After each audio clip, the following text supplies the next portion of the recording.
5 ans de la révolution égyptienne, troubles en Tunisie et retour de l'Iran dans le concert des nations. Autant d'actualités qui nous poussent cette semaine à nous intéresser au rapport tendu entre les régimes autoritaires et Internet. Blocage de sites ou emprisonnement de blogueurs. Des pays comme la Chine, l'Arabie Saoudite ou la Corée du Nord considèrent Internet comme un dangereux facteur de déstabilisation. Les dictatures ont-elles raison de se méfier d'Internet? Historique élément de réponse avec Chloé Demoulin.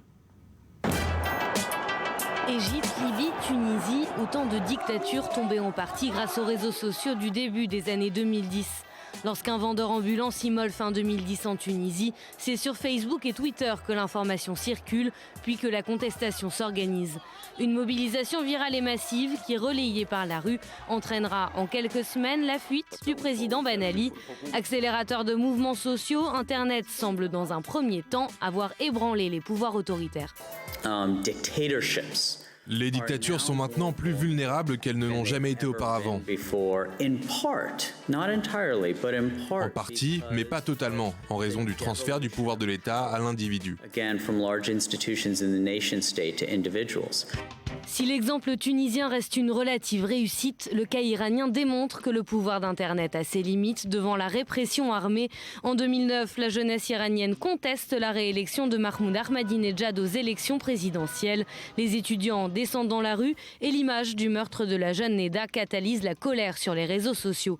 On parle alors de révolution verte et de révolution Twitter, un soulèvement maté dans le sang, 150 morts. Des épisodes qui ont poussé certains régimes totalitaires à renforcer la censure et leur contrôle sur Internet, pages web filtrées ou bloquées, création de réseaux sociaux officiels surveillés. Selon Reporters sans frontières, un tiers des internautes ont un accès limité à la toile.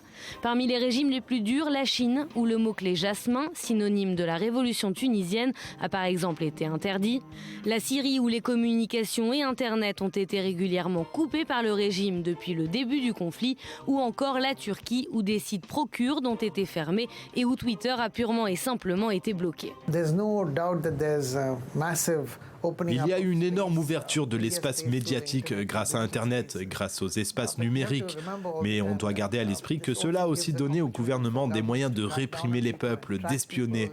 On a des régimes très répressifs qui utilisent les médias sociaux et Internet pour pister les gens.